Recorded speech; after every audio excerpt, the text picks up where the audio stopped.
those people that are gone, may their soul rest in peace as well. You see that journey, the more you are preaching to people every day about that horrible journey, some will even come into it, some will even message you, some will even insult you and tell you, stop preaching bad. If you see those people that are preaching, that are coming to insult you, that are coming under your comment section to yab you about you talking about Libya, how bad Libya is, look at them very well. They are the bloggers we are talking about. Concerning that girl that I posted, there's one video that I attached to the video I made last, that my previous video. There's this video that I attached to the beginning of that video. It happens that that lady ran mad, and I stated it there, but I think the thing is too fast. You might pause it to read what I wrote there. I stated it that 3 things might be attached to her getting mad. Number 1, she might be used by an Arab boss. Yes, Libyans are some Libyans are also ritualists. Yes, it's not only black Africans or that are into ritual. They are into ritual. Those people are also doing that ritual. They travel to Tunisia. You know, Tunis is close to them. That is where all of them travel to. Yes, I know so many people that have experienced them. There's even one lady that said she was walking upstairs, and in the middle of the night, that is her boss called her downstairs. So they poured water on the floor and they asked her to cross it, and she was like, if you are not smart, you will just feel like, let me just cross it. It's not ordinary water. But if you are smart, you need to use number 6 whenever you are going to Arabhouse to do shagala. There are so many things those people are saying that they can't even come out to talk. You know, when you see people that are coming out to tell you their story, give them kudos, because you know, many people don't want to come out to talk about Libya because they believe you coming out to talk, to tell them you went to Libya, all of a sudden people will just categorize everybody that went to Libya, any ladies that went to Libya, as wrong scale. That is their mentality, that the moment you tell them that you went to Libya, or you traveled to Libya, or you are in Libya, automatically they believe you went there for runs, even though some went there genuinely to hustle as a shagala, or just to make their daily, you know, their daily 2k. But automatically when you are telling people, they believe all of you that went to Libya, you went there for runs. And how is that possible, that all the girls that left their country went there for run? So to back to the story that I was saying, she said they poured water on the floor and they asked her to cross it. She was like, why do I have to cross water? Why? You called me from upstairs where I was walking to come, and only to come downstairs and cross water. She said she insisted that she would not cross it. She was like, the lady was now disturbing her that she must cross it, and she was like, you cross it. If you are insisting that I should cross it, that means you need to cross it. If it won't be harmful, you cross it. They are insisting that she should cross it now. She said no. So that thing now escalated. They started shouting, they started talking that I will not cross it. So this brother's wife, because they are usually living together. If you know Arab family, if the men are 5, they are definitely going to marry in that house. They will marry in their house, in their family house, start building family in their family house. Except if any one of them is so rich that, okay, I want to go and get I want to buy my own apartment. That is just it. If not, they are living together. So she said one of the brother's wife to that madam was now coming from upstairs, that shouting at her that those people, most of them did not even understand English. So she's now coming downstairs. How dare you shout on my sister-in-law? How dare you? How this and that? Started nagging. Immediately she came downstairs, she did not even look round. She mashed the water and fell on the floor, and she started shaking. That they started shouting, Allah, Allah, started shouting, she did not even know. So at the end of the day, they had to rope that girl, because that girl had already know their story. So she said they had to take that girl, they had to take her to police station and lied on her. They lied on her that she stole money, she stole jewelry, she stole so many things. And those people, let me tell you one thing about those Libyans. even if you are at fault, they knew that, okay, oh, you are Libya, you are at fault. Libyans know you are at fault, like they know you are the boss and you are at fault. They will still support their own. They will still support. So they had to put that lady in prison. She spent 6 months in prison before her friends and her burger could be able to gather money and bail her out. So series of things. And there's this girl.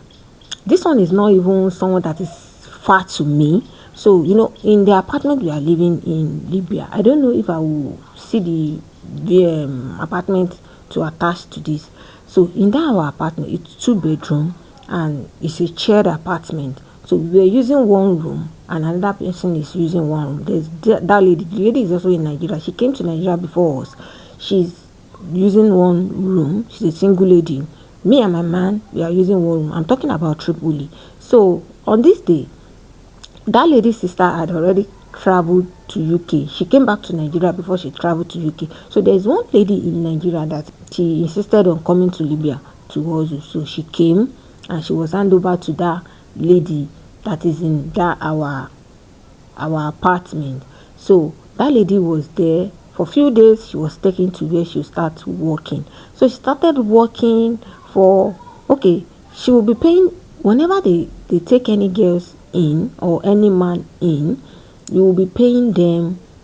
You will pay for 1 year and 6 months or so, maybe 1 year or 3 months or 1 year or 6 months, I don't know. So you will pay. This girl had already paid for 10 months. All of a sudden she was working somewhere that day. They said she's sick and she was brought home. This lady I'm talking about is not a young girl. She had 2 kids back home. She's a mature girl, a very, very mature girl in her late 20s or so. Yeah, she said, okay. She said that time, she said she's in her 31 or 32 or so. That's what she said then. She said she's around 31, 32. That was what she said. So she was brought back home for treatment and she stays in that's living in the second room in her apartment. She didn't allow her to stay in her bedroom. Some people, see, our Africans, some of us are very wicked to the core. So she didn't allow her. Someone that is sick and is during cold period, so she didn't allow her to stay in her room. She had to stay in the living room. So me and my man gave that girl big duvet and there's one spare mattress we had, so we gave her to lay on it. So and she's so sick, she's very, very sick, to the extent that she's finding it difficult to eat. So she took medication, she was treated, and because they are burger, they want her to start working immediately so they can take the money at the end of the month, because they take their money at the end of the month. The money will be paid directly to the burger, not to the girl that is working there. So the money will be paid direct to them. So she's staying at home is kind of giving them inconvenience, because I think they are using the money for contribution or so. They don't have sympathy. You see those people that are bringing girls, that are taking girls in to Libya, they don't have sympathy. So if you are back home, they will be lying to you, they will be pampering you, they will be acting as if they care about you, that they want the best for you, they want you to have good future. It's a lie. They are using you as a business and forgetting that you are using something as a business. You are supposed to take care of that thing you are using as a business. So to cut the long story short, this girl was left in that living room. We were the one that will be taking care of that girl. I will help her in so many things whatever she wants to do. And this lady is so in hurry for her to go back to work. So she had to summon courage, because she's feeling the heat already. So she had to summon some courage. They could not even buy this girl blood tonic. So this girl was not taking tin tomato and milk. She's taking tin tomato and milk, and this time is during Ramadan period. And Ramadan in Libya is so hectic for those people that are working as shagala, because they don't just eat, or they accept series of visitors. You can start washing dishes. You can wash dishes because the moment people are coming in, they are eating, and not that they are eating with one dish or two dish. They can eat, one person can eat with 7 dish. So just think about one person eating with 7 dishes, and they now have about 30 visitors, because not at once. 5 people can come in, they will eat. After they left, another set of people can come in, another set of people can come in, and you can wash this for more than 5 hours. All your hand will peel. After leaving, you start cleaning the house. You will clean to the core. Where I was working, I didn't work as shagala. I only do MCG. MCG means you go in the morning and come back during, probably maybe you come by 3, 2, 4. Some people we go to work from 8 o'clock in the morning and close by 8 o'clock in the evening. Some even close at, we go to work around 6 and come back around 12 midnight. That is how people are working. People are hustling to work. So when I was doing MCG, I will leave the house by 6 o'clock. My man will follow me to the park where I will get bus that is going to work. So that picture that I use as my thumbnail, it was actually 6 o'clock. So I took that picture while waiting for bus. So my man will follow me to the park and wait for me to enter. Then he will go back home, because he will be going to his work. He's into painting, so he's not working under anybody. So I was actually the one that insisted I want to work. I can't just be waiting for people to call me to come for makeup that I want to work. That is why I started doing that work. So I will leave for work around 6, sign in at 8 o'clock, and I will sign out at my working place at 2 or 3 p.m. in the afternoon. You see that work? Oh, we do cleaning. In my floor, I have 8. Is it 8? 7, 7, 9. Yes, it seems I have 12. Yes, I have 12 room. 12 room. That's what I clean every day. Not just normal cleaning, no. It's a deep cleaning every day.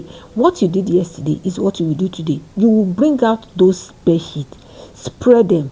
Imagine spreading big bed sheet. I will attach the bedroom to here. I might not be able to capture everything, but at least I will attach it here.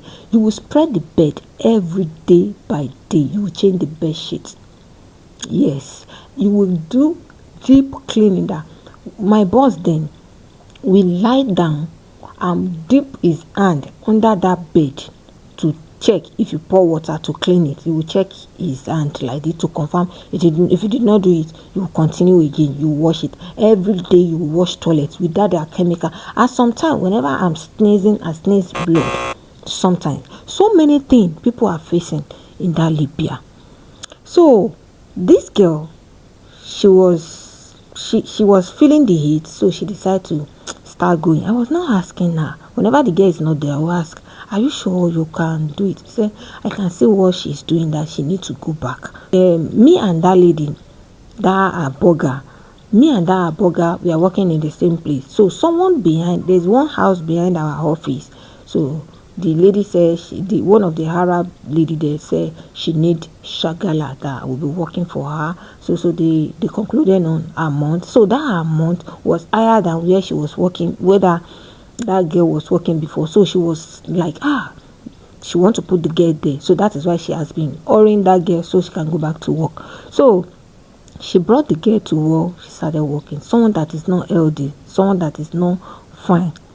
So I think a week or 2 weeks later, that is how they called emergency, that something is happening. This girl is hitting her head on the door. I was like, how is that even possible? So when we were going, we come to work together and we go back home together. So when we were going, we just decided to branch there.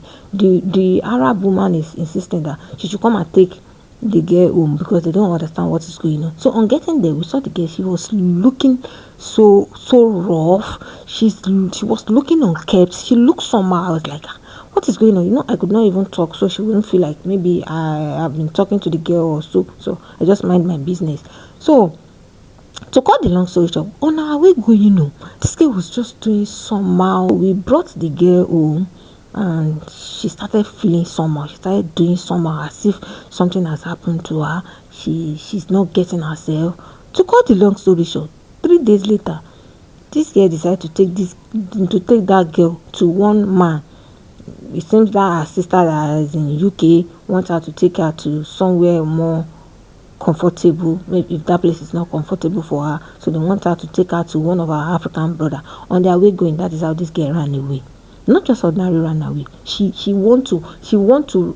tried running into bus that is going. She had already run mad. I swear, she ran mad.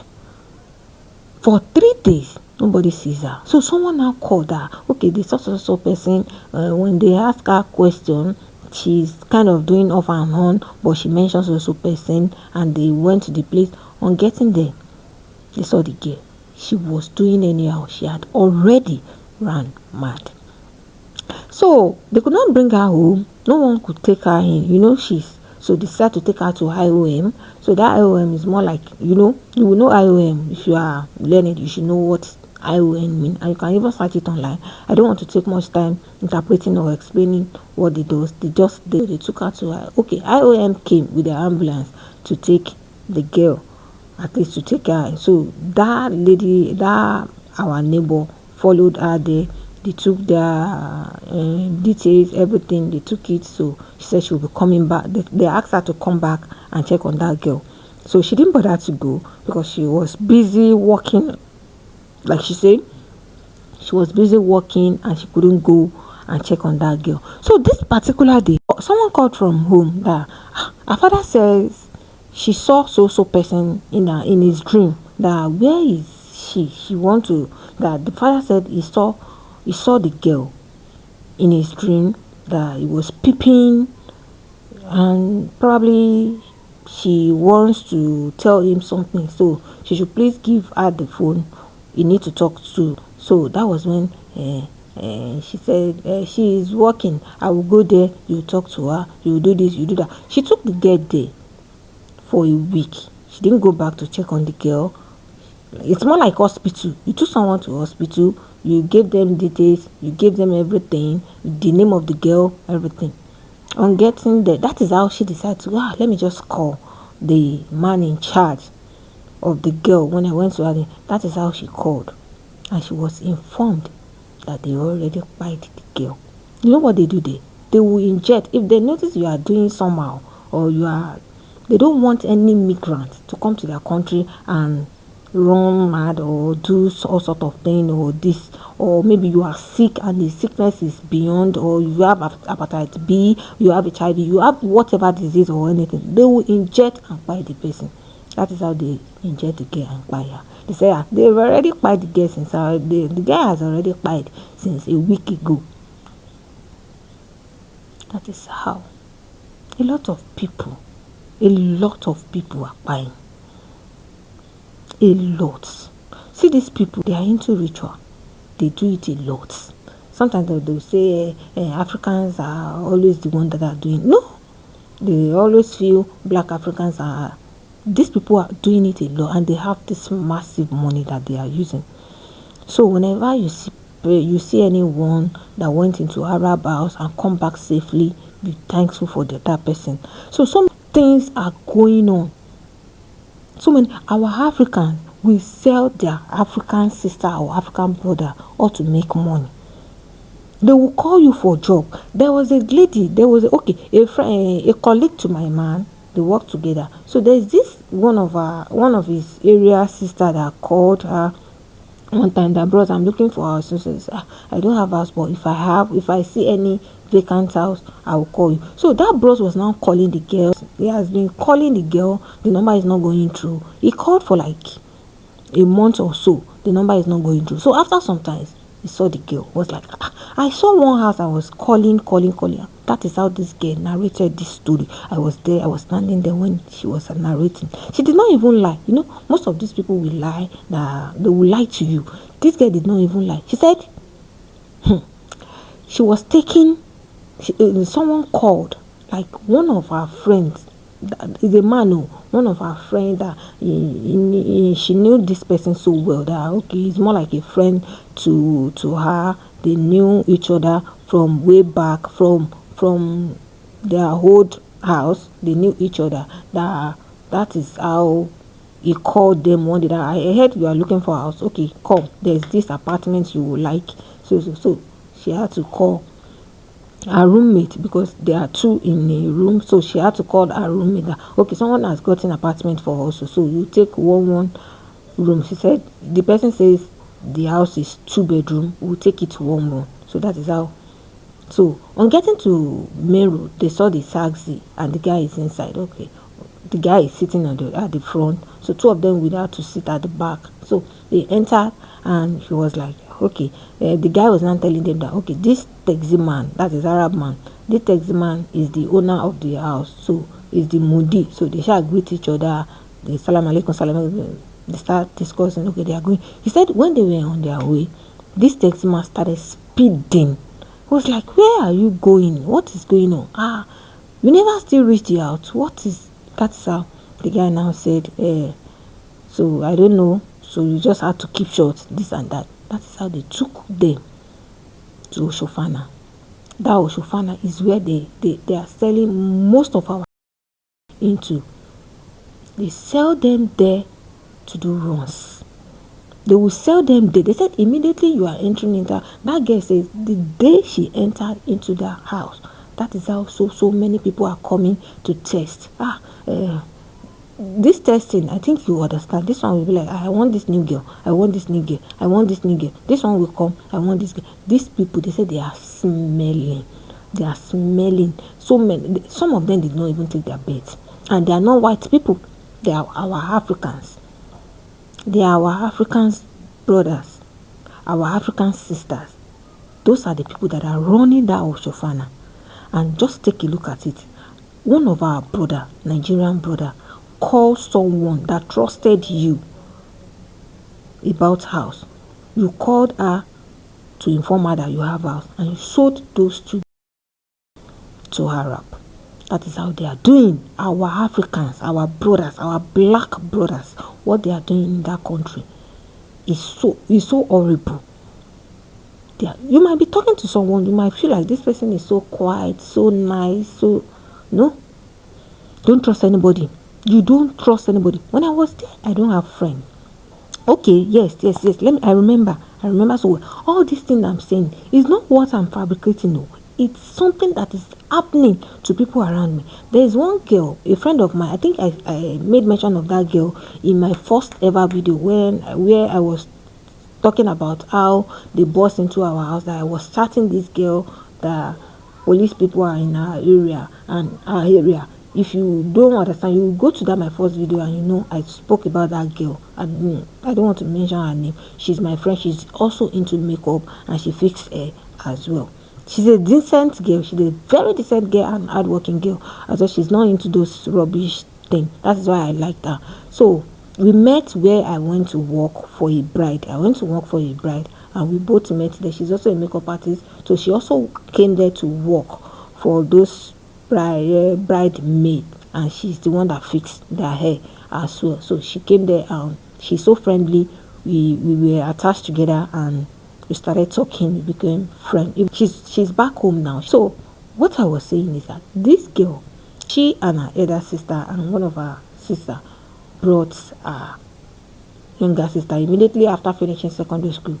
They brought her younger sister into Libya to start working for herself so she could gather money and go back home to continue her studies. That is how they took this girl to working place. This thing I'm saying, she's not even the only one that happens to. That day that they were telling me, I opened my mouth. I was like, are you for real? So they took her to where she would be working. She was working there. They were taking her money and saving it for her so she could at least fall back to something when she get home. To cut the long story short, this Arab woman sees this girl. She didn't even see outside for good. They said they teach this girl for 7 years. 7 years. They did not allow her to come out. They did not pay her. And this girl said at some point they even told her that they want to give her a man. They want to marry her off. This girl did not even, at some point, this girl did not even understand her mother's language anymore. She did not even understand. She's just speaking Arab. They did not allow her to step foot outside. They did not allow her to see anybody They took the phone from her. They deleted everything. She was just working and living with them as their child. Even though they are taking care of her, but they did not even allow her. Nobody. They started looking for this girl. They went to their house. They said no. She said she's coming home. So they left her and she has gone home. Of which this girl has been living with them for 7 years. Along the line, their father died back home. All because of this girl. Because their last born. You get? It's that kind of thing. They seized this girl for 7 good years without paying her, without letting her see her sisters, without letting her talk to any of her family. So on this fateful day, as God be it, that is how they employed one Philippine woman as a nanny for their child. So they employed new nanny. So that new nanny came in. They said the nanny was Philippine woman, so she was working, and the girl now narrated her story to the nanny. The nanny was like, "You said?" "Yes." And the nanny is older than her. So the nanny now say, "Okay, I will help you with one thing. You will need to give me, if you know any of your sister's name on Facebook or anybody's name on Facebook, just give me." She could not even remember her number anymore for more than 7 years. She was young then. So they gave her the nanny gave her an iPad. Started going through Facebook. For 2 weeks, she came across one of her sister. That is how she saw her sister. She messaged her sister. Her sister did not even check her message, new message or that kind of thing. It would go into filter messages or so. This day, the sister was now checking messages only to find the message that her sister that they have been looking for 7 years messaged her. So that is how they knew she's still in that house. For 7 years, she has been working for them. Though they've changed location, that their new location, you dare not to enter that estate without Arab man. So that is how they own their location, so they can find. They said it took them 2 months. 2 months. So they had to do sort of thing. They had to link up with another Arab man and explain to Arab man that this girl we've been finding this and that. That is how they rescued the girl. They took the case to court. They do so many things. I don't know, except if I ask her. I don't know if they were able to receive their money back because they took the case to police and court. They paid. They are going in and out of police station and court to collect salary for that 7 years. I don't know if they took it. But the one that I knew they took, not these people, is the one they said they seized the girl for 15 years before the death of Gaddafi. They said they seized this girl in their house for 15 years. These people they are not good. Some of them are nice. Some of them are so good. They are so caring. You see our landlord, when we get to Tripoli, the house we stayed, actually the house we stayed till we left Tripoli. I don't know if the English is correct, but at least you should attach it together to get what I'm trying to say. That is the house we lived in till we left. Even the day we are leaving, the week we are leaving, we told the landlord was like, "Are we still coming back?" We lied. We said yes, we are coming back. Even our taxi man took us to where we will enter. The man, the dinar that is left with us, gave it to the taxi man to help us to go and pay it in as naira, because it took us to the airport. So you understand, we can't change the money at the airport to naira. So we gave all these dinars to that man. He took it to Niger man and helped us to send it. How faithful that man is. So to cut the long story short, I heard that lady spent 15 years without taking salary. They didn't give her salary. They didn't allow her to step out. They didn't allow her to do anything. They just hid her in the house, maltreating her, and she's working for them free of charge. She's the one that has been taking care of all the children they are giving birth to. You see, in Nigeria, they say if you give birth to child through CS 3 times, you can't do it. These people are giving birth through CS 8 to 9 times. Yes, they are doing it smoothly. So this girl has been the one that has been taking care of those kids. Their children are always a year older. So sometimes they will be working, you think they are twins. So this guy has been the one that has been taking care of those children for 15 years. So they are able to take her out and finalize the case. They said as at then Gaddafi was still alive. They took the case to court and they paid that girl in dollar. They calculated the money in dollar and they collected the money. And immediately they collected the money, they took the girl to the airport. Yeah. She left that country. So many things are happening. You might be going on the road. Arab children will start throwing you stones. It has never happened to me because I am always dressing like Arab women. And they will not even notice that I'm not Arab woman, except if I'm going with my man. You understand? And if you are going with your man, they notice you together that okay, these people are always going together. They don't have friends. They are not those people that carry so many people. They will respect you. They are always respecting me and my man. We don't have friends that are coming to check on us. We are not lousy. We don't party. We don't do more than ourselves. I don't dress roughly. They know us, so they respect us a lot in our area wherever we are going. Whenever they see me alone, they will ask, when Sadiq, they will ask, where is my man? He's inside also, or he's not around. Or whenever they start seeing me frequently, they will keep asking because they know in their side they don't expect women to be going out and buying something or carrying something. Whenever I'm going together with my man, if my man is carrying something with two hands, carrying everything with two hands, if I'm carrying just a gallon, they will tap my man to take the gallon that I am not supposed to carry something. That is how they take care of their women over there. And if they notice you are kind, you are decent, you don't mingle, you don't do shit, they will respect you. So if you are dressing roughly or you are just dressing the way they don't like, because that side they want women to dress and fully covered because they are men. They say their men are fast to rise. I don't know. So if you are walking on the street, those small children, those Arab small children, they will be throwing you stone and you dare not to do anything. You dare not to slap them. Some of them can even come to you direct and slap you. They will do a series of things to you and you dare not to talk. So many things are going on in that country. Then tell me why people are still risking their life. Lately people are beginning to come out.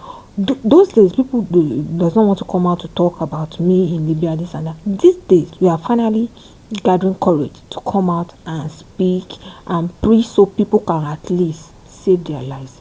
If you desperately want to escape this country, try as much as possible to get your passport, go to a better country. I'm still saying it. You can never work in Libya. If you work in Libya, there's no country on this earth that you cannot work, because the kind of work people are doing in Libya, as in legit work, is what I'm saying. No, not just. If you work in Libya legitly, there's no country you cannot work. Yes, because Libya work. So that is that, and I want to round it up with this video. So the guy I was talking about, can you see the guy? This is the guy before that guy went to prison, and this is him after he was finally released from prison. They'll just keep them there. They'll keep them there. No food. So many people, I might even attach it to the end of this video or to the beginning of this video. So many of our brothers inside Libya suffering. Actually I said this video will be the last video I'll be making. But do you know in 2014 or 2015, is it 2014, when they are deporting most of our girls back home, at least out of the people they deported into their country, out of them, they said those ladies, the girls, women inside them, over 70 out of 120 or so people, or something of so people, girls that are there, ladies that are there, are positive to H. So you understand? I don't want to call it, not hepatitis B, that that are deported, 70, and the men are about 30 that are positive to that. So many things. These people, they are the carrier of this thing, but they don't want to hear that you are foreigners in their country and you are having this thing. You know how many girls that those people have? No, they are shagala that they are go down with. That is why I am so scared of our girls that are still risking their life. It's not that difficult for me because I went there to meet my man. What about you that you don't know anybody there? The only person you know is the person that brought you in. They will be nice to you back home that okay, the place is beautiful. Even your friend that the one you call your best friend will take you in there. On getting there, she will lock up for you because of her money. They don't joke with money. Whatever want to happen to you should happen to you. In as small that their money is complete. They don't care. A lady that was taking okay, there's this bros back home. Stepsister is the one that took care of that girl after she lost her mom.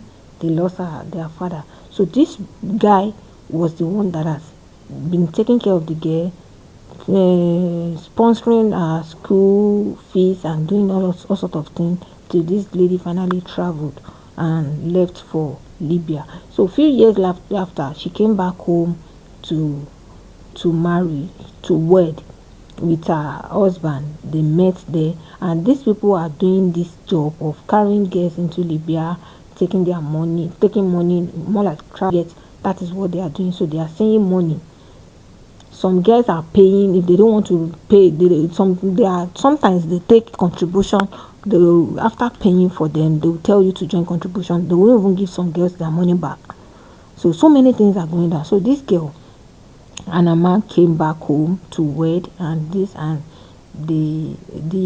guy was like, if you can go there and come back and looking good, at least Nigeria is not working perfectly. I can also come in over there to work. I can work at least to gather something and come back home. And this guy, mind you, this guy has a salon. He's a tattoo artist and he's doing fine, just like me. When I was back home, I am a makeup artist. I have over I can't even count the students that I've given certificates to. I was doing well back home.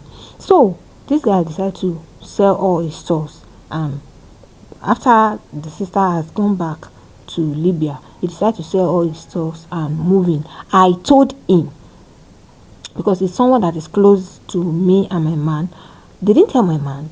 I'm the one they told. And I told them, the journey is not journey that you can. He was like, he will come, this and that, and he came. If you see all his body the day he entered into Libya, his body are so bad that, let me just keep that aside. That the journey is not even the reason why I'm making this video. On getting to Libya, started working and paying back. Will you believe that this is his sister that he spent all his life savings on back home? The sister insisted when on getting there that, brother, the money I use in carrying you in is not my money. That is what they do. If they want to take money from you, they will lie that the money is not their money. Their friends did this, that, so you have to pay the money back. So this guy was now working and paying his own sister back. He is paying the money back, even in double. So that is just life. Your younger sister can take you in and they will take their money. That is if love is not at home. But if there is love at home, your younger sister will know. So that is how the life is in Libya. They don't want to care whatever you are going through. They don't want to care even if you are telling them that my Arab man is forcefully doing this to me, this and that. They will tell you, are you a baby? And these people are the carrier of the worst disease in the world. And forcefully doing this, they are transferring it. And that girl will still share it to her man. Her man will still try, whenever the girl go back to work, the man will still try to share it to another girl. That girl will start spreading. That is how they are spreading it within themselves in that country. When I got to Libya then, after spending 6 months down in Gatron, on getting to Tripoli, So before they employ you to any work, you need to go and do pataka. So you will do blood tests, hepatitis B, all the general tests, you will do it. So my man, the kind of life he has been living down where I said I don't like, the kind of life he has never lived when he was back home. So he finally starts living that life after going back. Not immediately after moving to, because he has been coming home and going back, coming home and going back. So that kind of life. So on getting there, so I was asked to go for general test. My man was so scared the day I was going for my result. He was scared. He was standing outside observing, because these people will not tell you are positive or negative. The moment you step in, they already call police to come abandon you. They will not allow, in Nigeria, when you go for that kind of test, they will just sit you down, cancel you, this is that. No, these people will not allow you to go, so you not spread it around. They will bundle you immediately, and as they are taking you there, they are injecting. That is how they do there. So my man was now standing outside. He didn't tell me, because me, I didn't feel anything. I was like, that's my result, let me go and take it. It was later, after getting him, that he started telling me. He said he was now standing outside observing if policemen are coming. If he sees any policemen, he will just call me, that I will run outside, this and that. I opened it. My man was like, thank God that ever in his life, he's so grateful that the result comes back negative, because of the life he has lived. He said in his life that God has finally given him second chance in his life, that he will never. On the day we also went for his own, that was when he finally praised God that finally that my blood, everything about me is so pure. Never in my life again. That was when we started hearing so person had this, so person had this, about over 120 of African that they are sending home. And these people that they are sending back home, they hide their result from Libya authority, because if Libya authority knows that over that kind of people are positive, they won't allow you to enter that flight. They will take them to where they them. That is how they do. So those people now, they brought them back home, and they are dividing it around. Now they said in Lagos alone, about 100,000 plus. That is those that went for test too. There are a lot of people that did not go for test, but those people that went for test, about 100,000 plus. That's not lie. If they can send over 100,000 carrier from Libya to Nigeria without Libya authority knowing, without Nigerian authority knowing, tell me why those people that was sent back home will not spread it around. That is just life. So I might even make another video, but I will see you when I see you. Bye. So let me just stop here. I think I have the energy to make video today. That is why I am able to do this long video. But see you when I see you some other time. Bye bye.